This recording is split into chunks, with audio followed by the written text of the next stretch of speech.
Pessoal, olá a todos, a todas, a todos. Eu decidi fazer essa videoaula só para reforçar um pouquinho o que já foi dito com certeza na sala de aula, que está no PDF da aula, que está nos livros didáticos e na indicação de aula que está disponível no YouTube dos cursos Unicamp, Física Geral 3.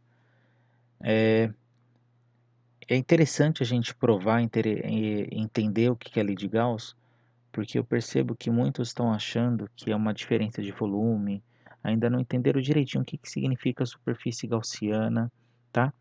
Resumidamente, vou fazer um rascunho aqui para depois começar o que eu já deixei pré-desenhado.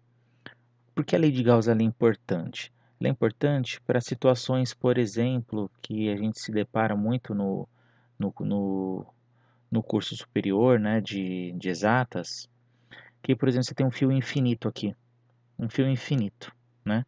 Então, só um exemplo, tá? Então tem aqui um fio infinito e tem muitos exercícios que perguntam, qual que é o campo elétrico nesse ponto P? Só que se é um fio infinito, a gente fala até com uma densidade de carga lambda, né, que é a carga total dividido pelo comprimento L desse fio, então é uma carga distribuída uniformemente nesse fio. Então tem infinitas cargas aqui. Estou dando um exemplo, né, de cargas positivas, ó, infinitas cargas. E como que eu calculo o campo elétrico resultante no ponto P? Primeiro que não dá para a gente resolver esse tipo de problema como a gente tem resolvido até agora, que você tem, sei lá, três cargas num triângulo, né, como a gente já fez bastante disso aqui, aí acha o resultante aqui, pronto, usa lei dos cossenos, ou muitos, né, como eu fiz com o pessoal, decompõe, papapá, soma dois vetores. Porque nós não temos dois vetores aqui, nós temos infinitos vetores. Ou seja, né, vocês já devem estar adivinhando o que eu quero dizer. Então a gente vai ter que usar integral aqui. Então a gente vai ter que selecionar aqui uma diferencial de carga Q. Essa diferencial de carga produz o que? Um campo elétrico nessa direção aqui. Mas e um diferencial de carga aqui? Vai produzir um campo elétrico nessa direção. Ou seja, a gente vai ter infinitos campos elétricos aqui em todas as direções. Você vê que ele está mudando, né, o ângulo aqui em relação à horizontal, né? Tá em função do ângulo. Como que a gente vai somar isso tudo? Então aqui ia ter que usar o quê? Fazer uma integral. Essa integral ela é bem trabalhosa. Depois eu posso disponibilizar uma resolução desse tipo de exercício para vocês. Mas a ideia é que é uma integral bem chata de resolver. Não é impossível, mas ela é chata. E no final eu vou provar que usando a lei de Gauss, esse tipo de exercício é muito simples de resolver. Tá? Então a ideia da lei de Gauss é simplificar a nossa vida, porque se fosse usar a lei de Coulomb para resolver aquele tipo de exercício, a gente ia chegar em integrais bem complicadas. Tá? Então a lei de Gauss é para facilitar. A gente vai abusar da geometria, de forma que o campo elétrico que atravessa essa superfície ele seja uniforme em todas as partes da nossa geometria, tá bom? Isso que a gente vai explicar. Mas para isso, como a gente vai estar falando de fluxo, a gente tem que entender o que é fluxo. Lá da mecânica, então eu fiz aqui, por exemplo, um cano e aqui a gente tem uma água. Então aqui tem uma vazão, né? Um fluxo de água atravessando e eu seleciono aqui uma seção transversal desse cano. Então aqui é meu eixo X, né? Então peguei um diferencial de X. Diferencial significa uma distância bem pequena, tá? Uma distância bem pequena. E eu tenho um fluxo de água aqui atravessando essa seção transversal aqui do condutor. Então qual é o volume que atravessa nessa parte do condutor? Bom, o volume que atravessa essa parte aqui do condutor, estou falando de eletricidade agora, desse cano aqui. O volume nada mais é que a área, essa área aqui, né, da seção transversal, que é um desenho, ela é tridimensional, né? Essa área aqui da seção transversal, ó,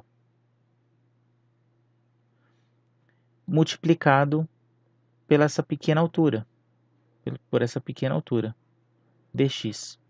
Então aqui a gente vai ter um que a gente chama de diferencial de volume, né? tá bom? Então o volume vai ser o que? A área vezes esse pequeno diferencial aqui de altura aqui. Ficou como se fosse um pequeno cilindro ali pequenininho, né? Vocês conseguem ver. Ficou desse jeito. Então aqui ficou a área e essa aqui é essa altura dx. Então aqui a gente conseguiu calcular o volume. E o que significa fluxo? Fluxo é a quantidade, né? O volume de água que atravessa essa seção no intervalo de tempo. Então, se eu pegar isso aqui e dividir os dois lados da igualdade pelo tempo, nós teremos o quê? Volume por tempo. Então, isso aqui vai ser o nosso fluxo. Então, vai ser uma diferencial, né? Quer dizer, uma fraçãozinha pequena de fluxo, porque a gente só está pensando numa pequena distância aqui. Então, de uma quantidade muito pequena de água. Isso vai ser igual ao quê? Uma área, que ela é constante o tempo inteiro, né? Multiplicado pela... O que seria dx dt, né? Se a gente for pensar, o que é dx dt? Lembra, né? Lembra disso daqui, ó. Velocidade, né? ΔE sobre ΔT. Ou seja, se eu pegar umas distâncias muito pequenininhas, a gente não está falando de uma variação grande. A gente está falando de uma variação pequena. Então, isso aqui vai virar um ds dt. Ah, então isso aqui é velocidade. Velocidade instantânea, né, que a gente fala na física. Isso aqui é velocidade. Então, o meu fluxo nada mais é que a área vezes a velocidade. E aqui é interessante a gente lembrar o que é um produto escalar. Porque isso aqui é um produto escalar, né? Esse vetor aqui, área, a gente simboliza ele dessa forma. Ele é um vetor que é sempre perpendicular à superfície. Vou fazer com outra cor, ó. É sempre perpendicular à superfície. Isso a gente chama de vetor normal, que ele é sempre perpendicular à superfície. Então, nessa superfície lateral, que é a tampa, né? A gente pode falar da tampa, ela é um vetor horizontal para a direita, mas e na superfície lateral desse cilindro, né, do nosso cano? O vetor normal, ele é perpendicular a essa superfície, então ele vai ficar para cá, tá? Então, o que seria, né? Então, vamos lá, mais um ponto importante que eu falei aqui, que é o quê? Produto escalar. Produto, quem não se lembra disso, de movimentos e interações, por exemplo, né, das outras OCs lá. Produto escalar entre vetores, ele é simbolizado assim, né? É um vetor A, escalar é um pontinho. Quando é vetorial, a gente vai colocar x. Ó, produto escalar entre dois vetores nada mais é que o módulo entre os dois vetores, né? O módulo, quer dizer, a intensidade de cada um, vezes o cosseno do ângulo entre eles. Tá? Então, isso aqui que é um produto escalar. É importante a gente relembrar isso daqui, porque na lei de Gauss, o que nós vemos é o que? Uma integral de um produto escalar. Mas não precisa se assustar, né? O que a gente precisa saber é que quando o ângulo entre eles for zero, ou seja, exemplos, né? Então, vamos pegar aqui exemplos. Vamos pegar aqui exemplos. Quando eu tiver um vetor A assim, ó, e um vetor B assim, o ângulo entre eles é zero. Os dois estão o quê? Os dois são horizontais. Se você sobrepor esses vetores, o ângulo é zero. Significa, então, que nesse caso, o produto escalar entre esses vetores nada mais é que vai ser A vezes B vezes cosseno de zero. Cosseno de zero é 1. Ah, então isso aqui fica só A vezes B mesmo. Simples assim. E vai ter situações, principalmente quando nós falarmos de cilindros, né? Vocês vão perceber que vai ter situações em que nós teremos isso daqui. Eu vou ter um vetor assim e um vetor assim, um ângulo de 90 graus. Quanto que dá o produto escalar disso daqui? Bom, o produto escalar nada mais é que o módulo dos vetores vezes o cosseno do ângulo. O cosseno do ângulo entre eles, quando forem ortogonais, né, é 90 graus. Cosseno de 90 é zero. E 0 vezes qualquer coisa dá 0. Opa, então esse produto escalar dá 0. Ou seja, essa integral, a integral desse produto escalar vai dar o quê? Vai dar 0, tá bom? Então, é bom a gente frisar um pouquinho o que é produto escalar. Voltando lá no nosso ponto inicial, que é sobre fluxo, então o fluxo nada mais é do que o produto escalar entre o vetor área, né, que é aquele vetor normal, que é perpendicular sempre à superfície. Isso aqui a gente também pode escrever assim, ó, A vetor normal, né, o versor, né, que é sempre perpendicular a essa área, que tem módulo 1, tá bom? Vocês podem ver desta forma também, às vezes, nos livros didáticos, tá bom? Isso aqui é a mesma coisa do que isso. É que a gente geralmente coloca o normal, que é para mostrar que é um vetor perpendicular, que nem na mecânica, lá no ensino médio, naqueles exercícios de bloquinhos, ela tem um bloco sendo pressionado na parede com uma certa força F. Eu tenho força-peso e eu tenho, que mais? Uma força normal, que é a contrária, né? Que ela é sempre perpendicular à superfície. Então, saber traçar a normal é muito importante. Por isso que a gente coloca às vezes nele para lembrar disso, né? Que é um vetor perpendicular à superfície que nós estamos olhando. Então, fluxo ficou assim, a gente provou que fluxo nada mais é que a área, produto escalar da área com a velocidade. Só que agora, como se trata de uma superfície fechada na lei de Gauss, né? Como é que a gente visualiza isso numa superfície? Então, quando você tem uma superfície e você tem vários vetores aqui, né? Atravessando essa superfície, vários vetores. Então, já vou falar do campo elétrico, ó. Então, tem infinitos vetores atravessando uma superfície. Então, o campo elétrico é uma região do espaço, que nem o campo gravitacional, a gente não enxerga, mas a gente sente. Eu estou aqui, quando você cai, por que você cai, né, sei lá, de uma escada, por exemplo? Então, você cai por conta do quê? Da ação do campo gravitacional girando sobre você. Então, tem um planeta Terra, né? O planeta Terra, ele tem um campo, produz um campo ao seu redor, que a gente chama de campo gravitacional, né? Um campo gravitacional G. Então, uma partícula que tem uma massa m, na presença desse campo gravitacional, sentirá a ação de uma força gravitacional, uma força G. A mesma coisa, se eu tiver uma carga, por exemplo, positiva, essa carga positiva produz um espaço, a gente não enxerga, mas a gente sente, um campo elétrico ao redor dela, um campo elétrico, tá? Né? Infinitos campos elétricos aqui, infinitos vetores de campo.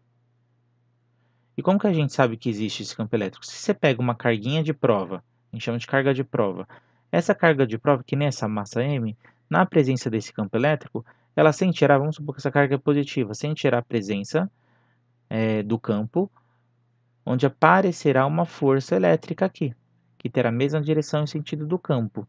E se a carga de prova for negativa, ela vai sentir uma ação de uma força elétrica na mesma direção do campo, só que com sentido contrário, né?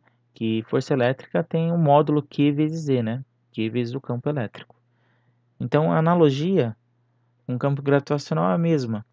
A carga de prova ela sente a ação desse campo. O que nós vamos fazer na lei de Gauss?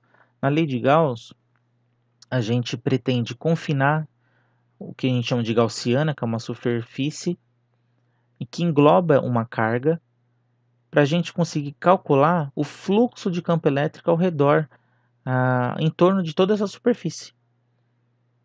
Então, como que a gente faz isso, né? Eu desenhei aqui, mas eu vou melhorar esse desenho.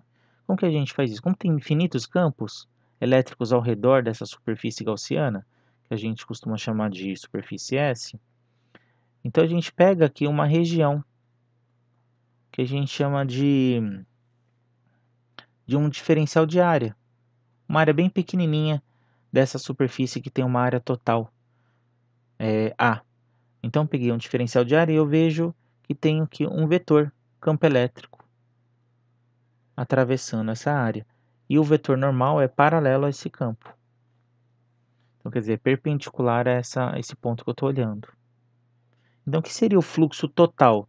É a gente pensar que tem infinitos diferenciais de área aqui. E se a gente juntar todos esses tijolinhos, todos esses tijolinhos que eu fiz aqui, todos esses dA, a gente soma tudo, a gente vai conseguir o quê? Englobar essa superfície completamente, ou seja, o fluxo total aqui, o fluxo do campo elétrico total, nada mais é que a somatória, somar todos os produtos escalares aqui do E e dA.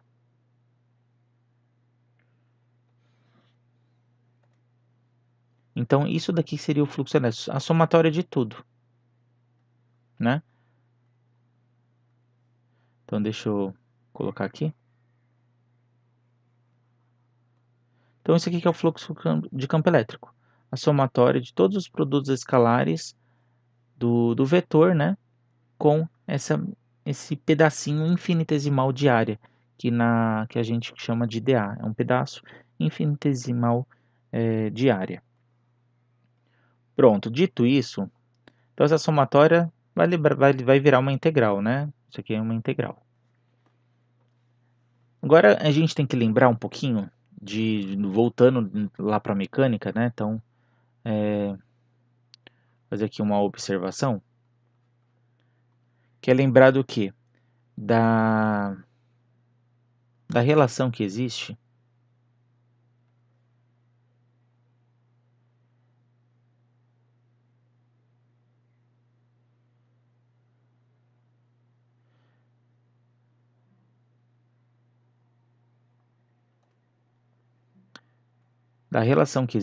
entre o ângulo e o raio, né? E o arco de circunferência.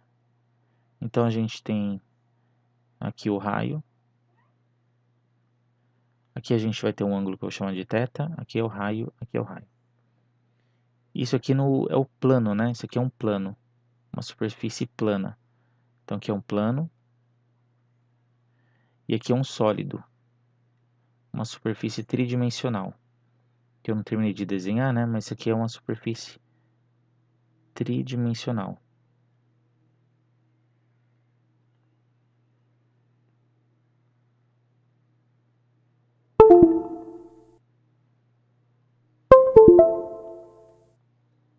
Desculpa que às vezes essa mesa aqui ela dá um...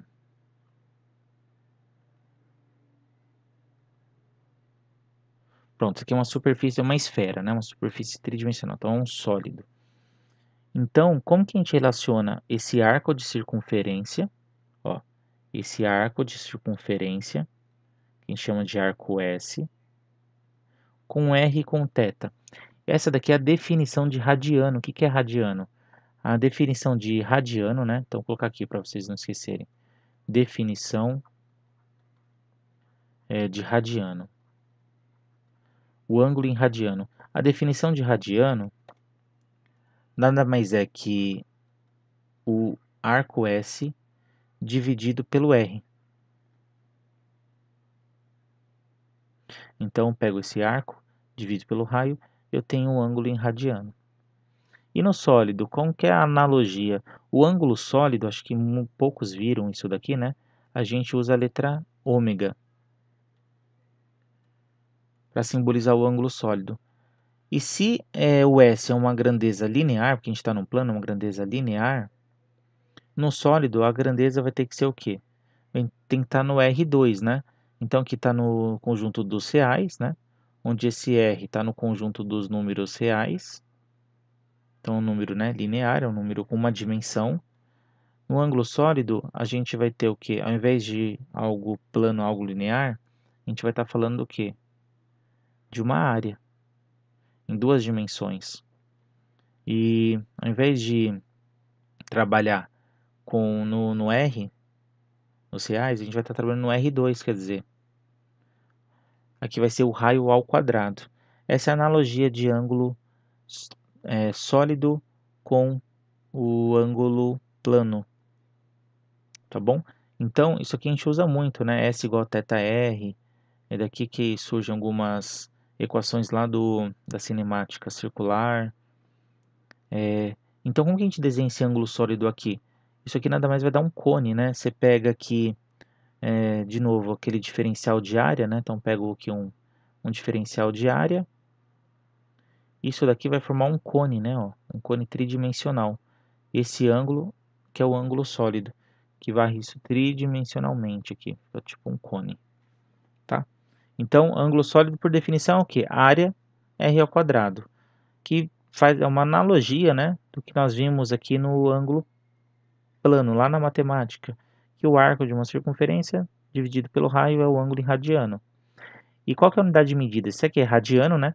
Esse ângulo sólido, ele é dito como esfero radiano.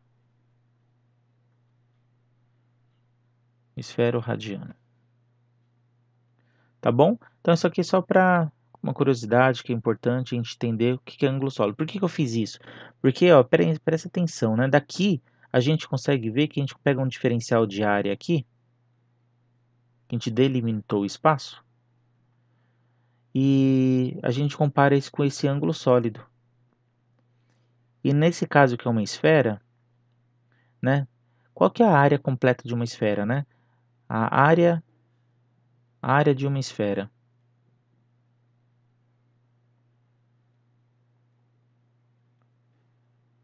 Quanto que dá a área de uma esfera, né?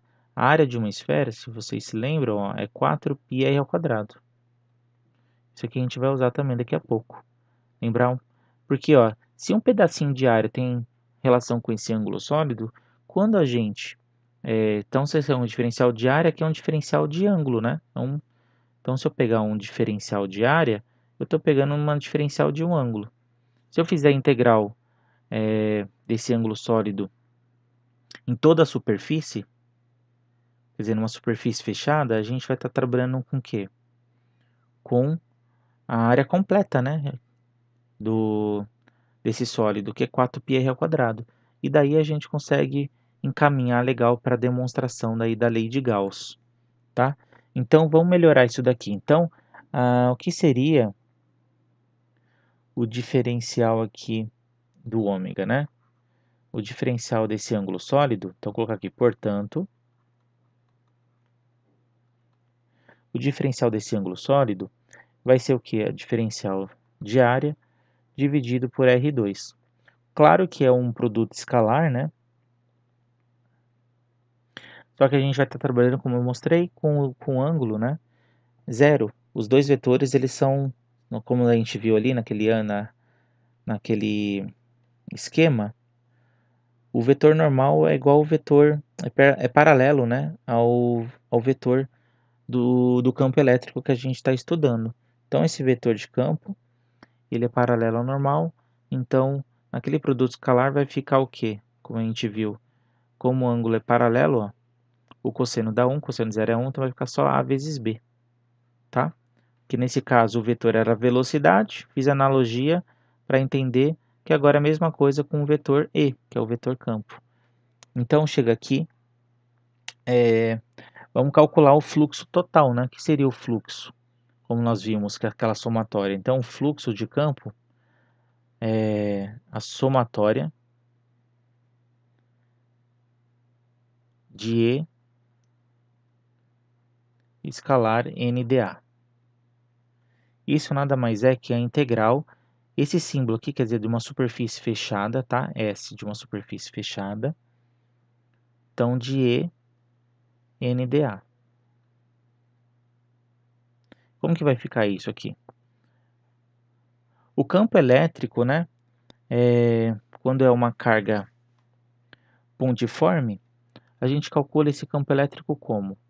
É a carga Q, dividido por 4πε0, ou constante K, né? Sobre R ao quadrado. Tudo bem? Então, no lugar do E, ó, no lugar do E, eu coloquei Q sobre 4πε² do R2, que é justamente a equação. Vezes, agora vezes o quê? vezes o dA, né, que é o diferencial de área. Quanto que dá o diferencial de área? Olha aqui para o nosso ângulo sólido. O diferencial de área nada mais é que o dômega vezes R2, vezes o R2. Então, a gente vai colocar aqui dômega vezes R2.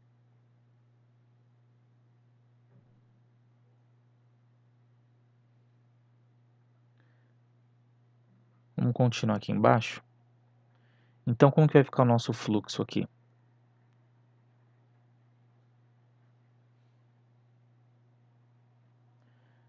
Eu posso simplificar agora, que tem um R2 em cima e R2 embaixo. A carga ela é constante, ela é fixa, né? Isso aqui também é são todos constantes, né? Q, 4π, ε0 é tudo uma constante. Simples, vocês lembram, né? Constante sai da integral. Vamos lá. Então, a constante aqui sai da integral. Então, toda essa coisa feia aqui, ó, Q, 4π, ε0 sai da integral. Vai ficar integral de uma superfície fechada desse d ômega. Diferencial desse d ômega. E o que seria a integral de d ômega? Diferencial de d ômega é o próprio ômega, né? Que nem a integral de dx. O que é a integral de dx? A integral de dx é o próprio x. Por quê? Quando não tem nada na frente, é como se fosse 1, né? Então, a gente pode falar que isso daqui, ó, é integral de x elevado a 0 dx. Ou seja, né? Qualquer coisa elevada a 0 dá 1. Então, isso é igual a isso. Essa integral simples é aquela integral que a gente soma 1 no expoente e divide pelo expoente novo. Ou seja, essa integral vai dar x elevado a 1 sobre 1, ou seja, dá x. Aqui é a mesma coisa, a integral de d ômega vai dar o quê? O próprio ômega. Então, deixa eu fazer aqui embaixo, que isso aqui só foi um rascunho, né? Para a gente conversar. Então, vou isolar essa parte daqui. Então, vamos continuar aqui. Então, nosso fluxo nada mais é que o quê? Carga 4πε0 vezes o ômega. Lembra que é numa superfície fechada. E numa superfície fechada, né? Vamos fazer uma observação. Numa superfície fechada, quanto que dá o ômega? O ômega a gente não viu ali que é a área sobre R2? E quanto que é a área de uma superfície fechada? A área para uma superfície fechada a gente viu que é 4πr2, né? Então, sobre R2, quanto que vai dar nosso ângulo sólido numa superfície fechada? O ângulo sólido vai ser igual ao quê? 4π. Então, a gente chega que o fluxo do campo elétrico nada mais é que a carga sobre 4πε0 vezes o ômega, que é 4π. A gente pode cortar 4π com esse 4π.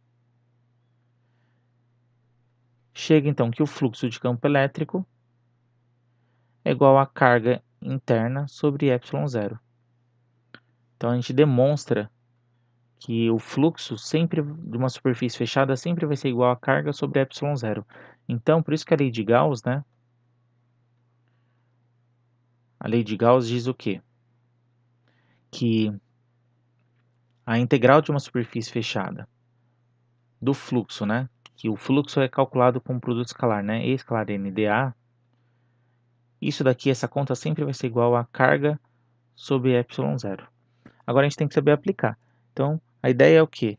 Usufruir aí da simetria da nossa superfície aí gaussiana, de forma que o campo elétrico ele será sempre o quê?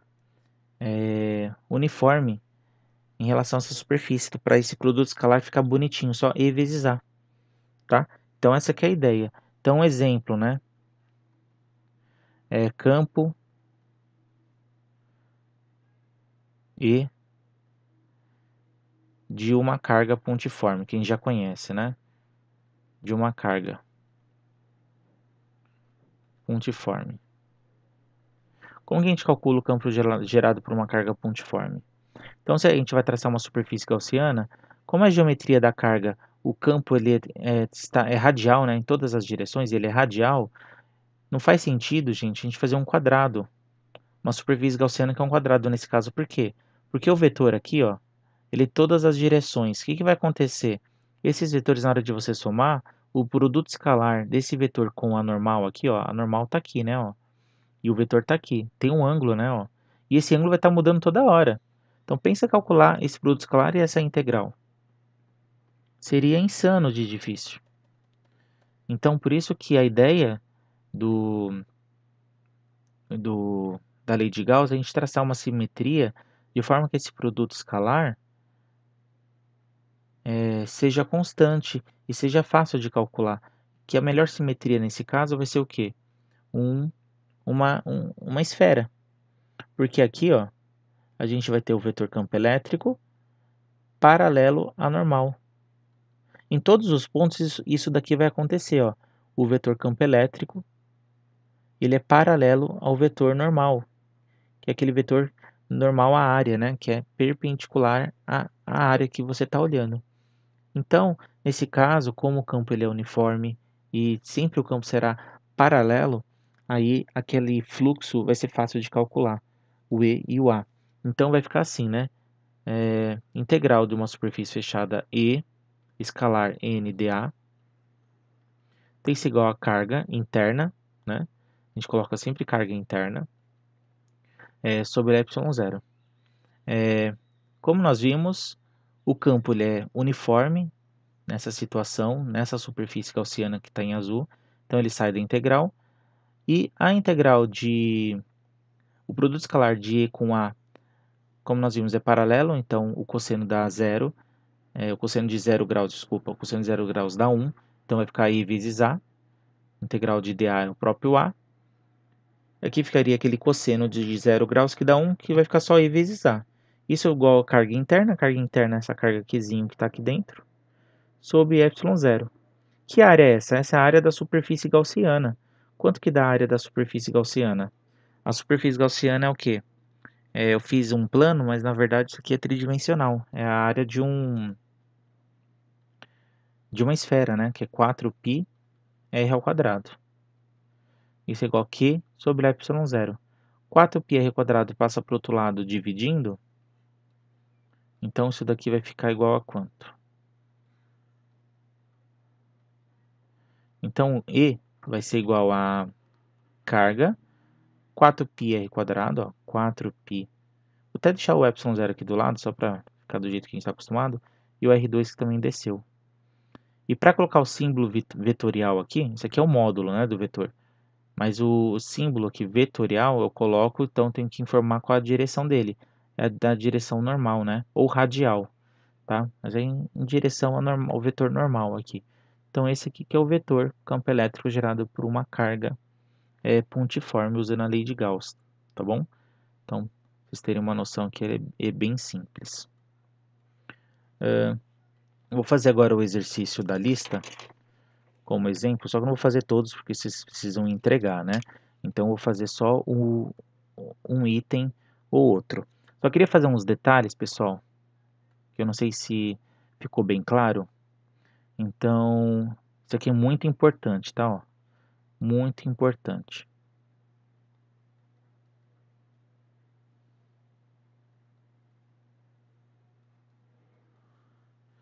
Então, ó, muito importante isso daqui. Vou inventar um outro problema. Se eu falo de um campo elétrico gerado por uma esfera condutora, esfera maciça, tá? Esqueci de colocar aqui. Condutora de raio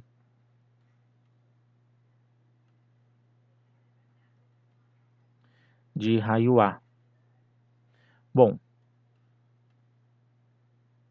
a gente pode pensar no campo elétrico, né? Para o A, para um raio, né, menor que A, e também para um raio maior do que A. Então, eu tenho duas perguntas aqui. Então, no caso da primeira, né, um raio menor do que A. Se eu tenho uma esfera condutora, a gente faz o que? O desenho, né? Se eu tenho uma esfera condutora, esse é o ponto importante. Se a esfera ela é condutora, aqui está a esfera, né? Então, que é uma esfera. Se ela é condutora, a carga obrigatoriamente em condutores, ela se acumula na superfície. Na superfície. Isso aqui é muito importante nos exercícios. Isolante é diferente de condutor, pessoal. Isolante é diferente de condutor. Quando é isolante, a carga está uniformemente distribuída no objeto. Então, a carga está toda espalhada, assim, uniformemente distribuída. Então, a gente vai ter uma densidade aqui de carga, né? Mas quando é condutor, obrigatoriamente, a carga ela se acumula na superfície. Ou seja, para resolver o item A, que é quando o raio é menor, esse raio é sempre da superfície gaussiana que você vai desenhar. Por isso tem que tomar cuidado. Quando o raio é menor do que A, qual é a minha superfície gaussiana? Bom, eu vou fazer ela aqui de rosa. Então, minha superfície gaussiana vai ser aqui uma esfera, né? Deixa eu só deixar bem claro que o raio dessa esfera é A. Então, o raio da minha superfície gaussiana, para responder esse exercício A, esse aqui é o raio R da minha superfície gaussiana. Ó, menor do que o A, tudo bem? Então, colocando lá na lei de Gauss, integral dessa superfície fechada que eu desenhei rosa, de E escalar n dA, tem que ser a carga interna, que essa superfície engloba, né? Tem que englobar uma carga sobre ε0. Só que eu pergunto para vocês, tem alguma carga dentro aqui da minha superfície gaussiana? Né? Carga não tem. Por quê? Como o enunciado aqui fala que é um condutor, toda a carga se acumulou na superfície. Então, aqui dentro, a carga interna é o quê? A carga interna é zero. Ou seja, isso daqui vai ser igual a zero. Então, quanto que dá o campo elétrico no interior? No interior é zero. É um vetor nulo. Não tem campo elétrico no interior quando o raio é menor do que A. E no caso da B? É, no caso da B, a gente tem isso daqui, né?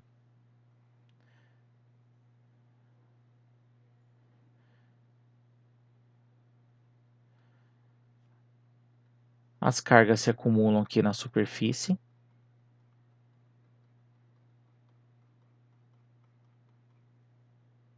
E como eu quero o campo gerado para um raio maior do que o A, então esse raio é A, né? Esse raio aqui é A. Eu quero o campo quando o raio for maior do que isso. Então, a gente desenha uma superfície gaussiana, onde o raio dessa superfície gaussiana seja maior do que A. Então, esse aqui é o raio R da minha superfície gaussiana. Então, a gente coloca na equação. Integral de E escalar n dA é igual a carga interna sobre ε0. De novo, né? O vetor campo elétrico agora existe, né? Por causa dessas cargas positivas, que é uniforme. Ele é paralelo ao vetor normal em cada ponto, então é uniforme. Então, esse produto escalar nada mais é que E vezes A. A carga interna vai ser a carga total da esfera, que está englobada, né? Que essa gaussiana engloba essa carga total Q, sobre ε0. Bom, esse resultado a gente já viu. Isso daqui vai ser igual ao quê? A carga de uma carga pontiforme, ou o campo elétrico de uma carga pontiforme, que é Q sobre 4πε0 R2 na direção normal. Tá? Então essa que é a ideia. Tem um exercício que é da lista 1B. Então, vou colocar aqui, ó, lista 1B. O exercício 1, então eu não vou resolver, tá, pessoal? Isso é que é a dúvida da maioria, mas eu vou discutir aqui para abordar. Eu espero que vocês assistam. Pode aumentar a velocidade, que às vezes eu falo muito devagar, não sei. Mas eu espero que vocês não pulem a parte teórica aí, tá? Que é importante compreender o básico aí, principalmente da superfície. Tá muita gente falando em diferença de volumes, não tem nada disso, tá, gente? Nada, nada, nada. A ideia da gaussiana que a gente traz é saber entender o porquê que a gente reduz uma coisa simples, só E vezes A, que já foi discutido até agora. Então, no exercício 1, o que ele fala? Tem uma esfera isolante sólida de raio A. Então, é uma esfera sólida. Então, ele fala que tem uma esfera sólida.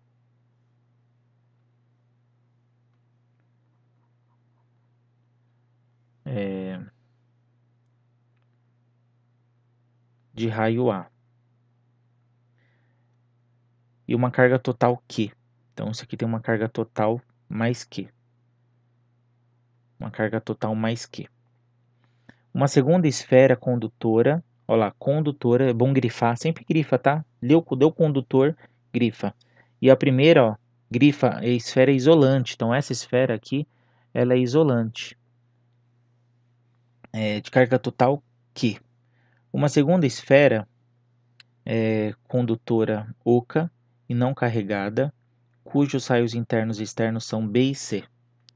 Então é uma casca esférica, né? Então a gente vai ter isso daqui.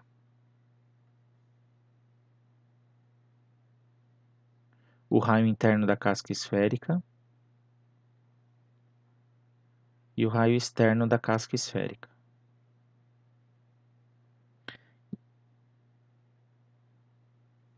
E ela é condutora, né? Então isso daqui vai ser o raio B. Isso aqui é o raio C. Então aqui é o B e aqui C. Ele pede, encontre a magnitude do campo elétrico nas regiões R menor que A. O que significa isso? Esse R é o raio da gaussiana que você vai desenhar. Então, só gaussiana, você vai desenhar primeiro uma gaussiana com raio menor do que A. Depois você vai desenhar uma gaussiana com raio entre A e B. Depois uma gaussiana com raio entre B e C. E uma gaussiana com raio maior do que C. Então, são várias situações diferentes e você vai conseguir, através da lei de Gauss, calcular o campo elétrico. Então, vou dar um zoom, né? Porque vai ficar difícil de desenhar. Tudo ali vai ficar meio bagunçado. Então, o A. O A, quando a nossa gaussiana tiver um raio menor do que A. Quanto que vai dar esse campo elétrico? Então, eu vou só focar no desenho que a gente precisa. Então, vou dar um zoom aqui. Essa aqui é a nossa esfera interna de raio A e ela é uniformemente carregada aqui com uma carga Q maiúsculo, né? Quando isso acontece, a carga não vai se acumular na superfície porque não é condutor. Vou pedir para vocês grifarem, é um isolante. Então, quando for assim, a gente vai falar que a carga dividida por esse volume, isso aqui é uma densidade de carga que a gente chama de ρ. Densidade ρ de carga é carga por volume, tá?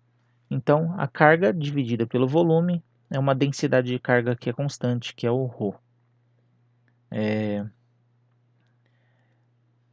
Agora, o que a gente tem que fazer? Traçar a nossa superfície gaussiana, né? Como a gente está falando sobre um raio menor do que A, todo mundo está com dúvida, gente, é só traçar o quê? A gaussiana dentro aqui dessa esfera, de forma que esse raio da gaussiana seja menor do que o A. Pronto, tracei minha gaussiana. O que eu tenho que fazer agora?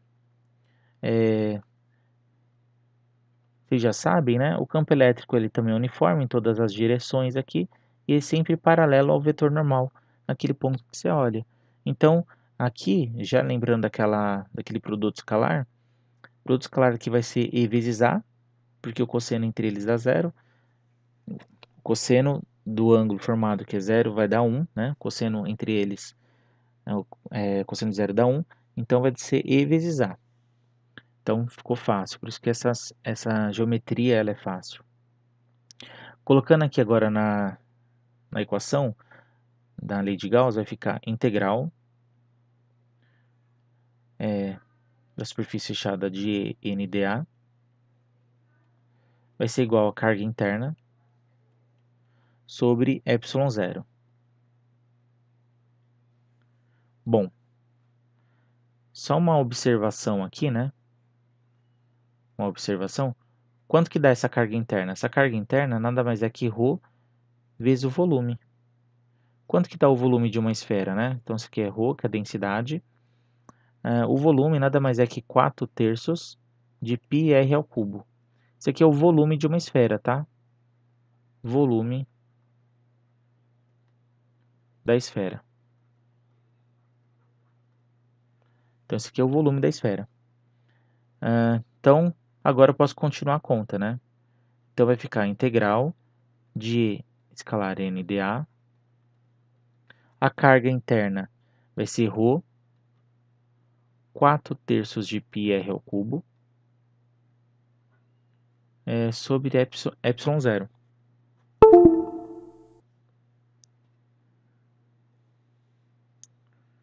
Como é que a mesa desconectou? Voltou.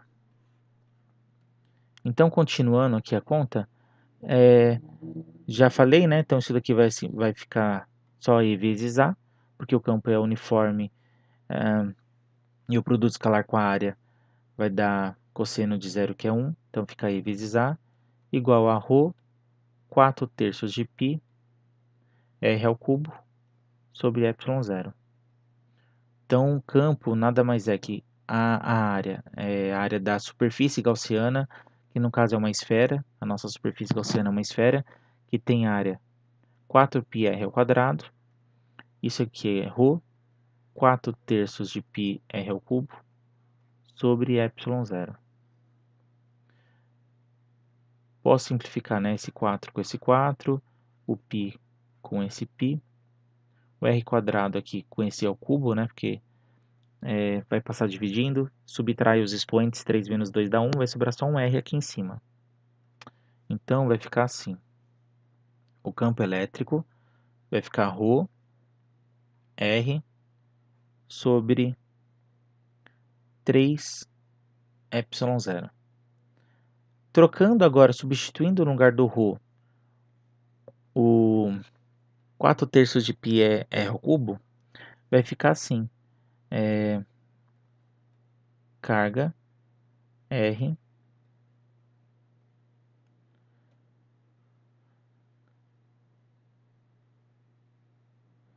só um momento, pessoal, que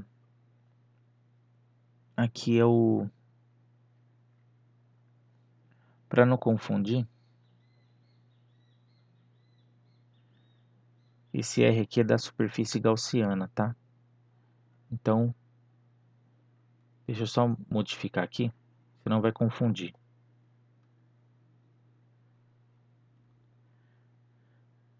Esse aqui é da superfície gaussiana.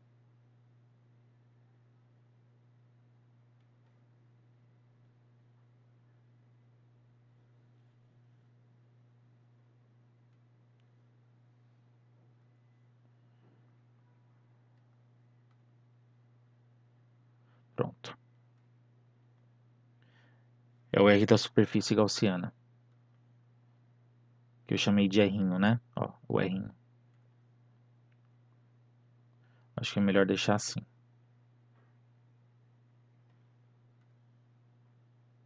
Pronto. Então, vamos ver como que ficou. Então, ficou, ó, E é igual a ρ, R ao cubo, sobre 3ε0. E quanto que dá esse ρ? Esse ρ é a densidade volumétrica, né? a densidade de carga volumétrica. Então, quando a gente vai pensar na carga total ali, a carga total, então esse ρ seria a carga total dividido pelo volume total. A carga total é o Q, que foi informado aí no enunciado. E o volume total nada mais é que o quê? 4/3 de π e o raio de toda essa esfera sólida isolante, que é o A ao cubo. A ao cubo. Então, 4π A ao cubo. Então, eu vou substituir. Então, isso aqui vai ficar ρ.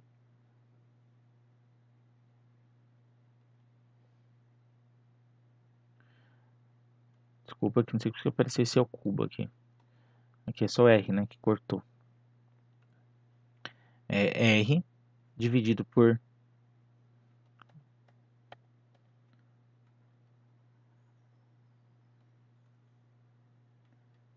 Aqui, né, o R quadrado cortou aquele R ali. Então, sobrou aqui ρ, Rzinho, 3ε0, onde esse R é o R da nossa gaussiana. Então, a densidade, agora eu estou pensando na densidade como a carga total pelo volume total.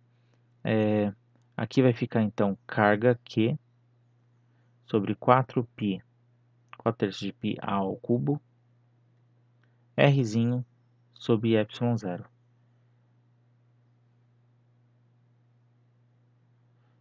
Sobre 3ε0, né? Esse 3 pode simplificar com esse 3. Então, a gente chega que o campo elétrico de uma esfera, claro, dependendo desse raio da nossa gaussiana, né, que para qualquer ponto aí menor, claro, que A, ele vai obedecer essa lei aqui. A carga, Rzinho, sobre 4π A ao cubo, vezes ε0, e esse campo está na direção radial, né, a direção do vetor normal àquela área. Então, ficaria assim, o item A. O item B fala entre a região entre A e B. A região entre A e B é bem fácil, vou deixar para vocês fazerem, tá? Eu vou só mostrar por que é fácil. Na região que eu já fiz aqui, aliás. Na B, você tem aqui a carga isolante, a carga está uniformemente distribuída, tudo bem, mas eu vou pegar uma região entre A e B, ou seja, minha gaussiana vai estar aqui, ó. Então, qual é a carga total dentro da nossa gaussiana? Nesse caso, a área total dentro da nossa gaussiana é a própria carga aqui que está aqui dentro. Ou seja, isso aqui vai se tornar aquele exemplo de uma carga pontiforme. Tá bom? Aí vocês podem fazer o passo a passo, que já foi feito aqui. Por uma carga pontiforme, né? Ó, já foi demonstrado. Então, é bem simples. Para uma região entre maior que B e menor que C. Aqui tem um detalhe bem interessante, ó. Quando a gente fala que a outra parte é condutora. Essa aqui eu acho que é bom fazer, que todo mundo vai ter dúvida. Eu não fiz nenhum exemplo desse, né? Ó, na C. Então, a gente tem uma esfera uniformemente carregada aqui, isolante, nós já vimos. Aí tem uma região aqui, que é uma casca esférica condutora, né? Gente, por indução, ah, vai ocorrer uma separação de cargas. Então, essa esfera, essa casca esférica, ela é neutra, né? Ou seja, o número de cargas positivas é igual ao número de cargas negativas. E aqui eu tenho, por indução, um acúmulo de cargas negativas nessa região. Um acúmulo de cargas negativas. Por consequência, eu vou ter um acúmulo de cargas positivas na superfície aqui dessa casca condutora.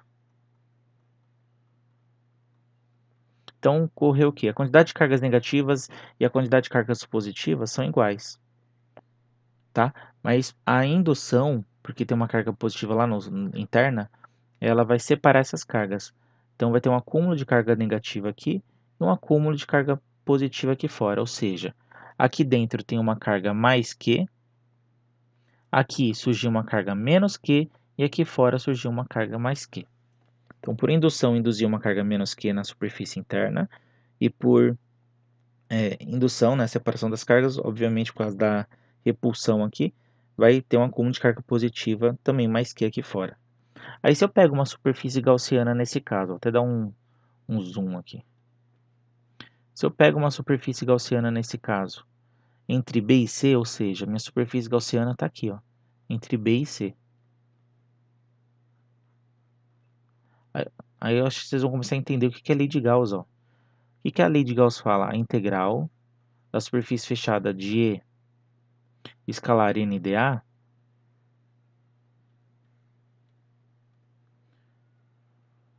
é igual a carga interna sobre ε0. E nesse caso, gente, qual que é a carga interna dentro da nossa superfície gaussiana aqui? É a carga total. Carga não é vetor, tá? Carga é escalar, você pode só somar. Então, dentro dessa superfície gaussiana, nós temos uma carga mais Q e também nós temos uma carga menos Q. Quando você faz essa conta aqui, quanto que dá carga total, então, dentro da minha superfície gaussiana que eu desenho aqui em rosa? Dá zero. E 0 dividido por ε0 dá zero. Ou seja, o campo elétrico aí, nesta região, tá? Deixar bem claro. Nessa região aqui entre B e C, o campo elétrico aqui é nulo. O campo elétrico é nulo.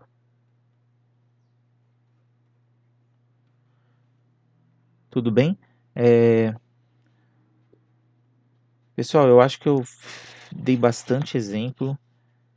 Espero que tenha ajudado. Me desculpe aí alguma coisa que não ficou legal nesse vídeo. Que foi o melhor que eu pude fazer, tá? Por conta da bebezinha e tal, da minha correria aqui em casa. Eu aguardo ela dormir para conseguir estar auxiliando vocês da melhor forma possível. E estou à disposição. Essa matéria, ela não é difícil, mas o que eu queria deixar bem claro é a parte teórica, conceitual, de traçar a superfície gaussiana, entender que a carga interna dessa superfície que a gente vai olhar, porque esse produto escalar acaba se tornando uma coisa bem simples, tá? Uma integral bem boba, entre aspas, né? Porque a gente escolhe a superfície justamente para o quê? Para que esse produto escalar seja o mais simples possível, que é E vezes A, e a integral vai de um campo que é uniforme sai da integral, então fica uma integral só de dA, que a gente já viu que é só a própria área. Então, para se tornar uma coisa bem simples. Eu vou transformar isso daqui num documento em PNG, que eu posso fazer isso para deixar disponibilizado aí para vocês olharem, e tem o vídeo, tá bom? Qualquer dúvida é só me procurar. Só um abraço, tamo junto.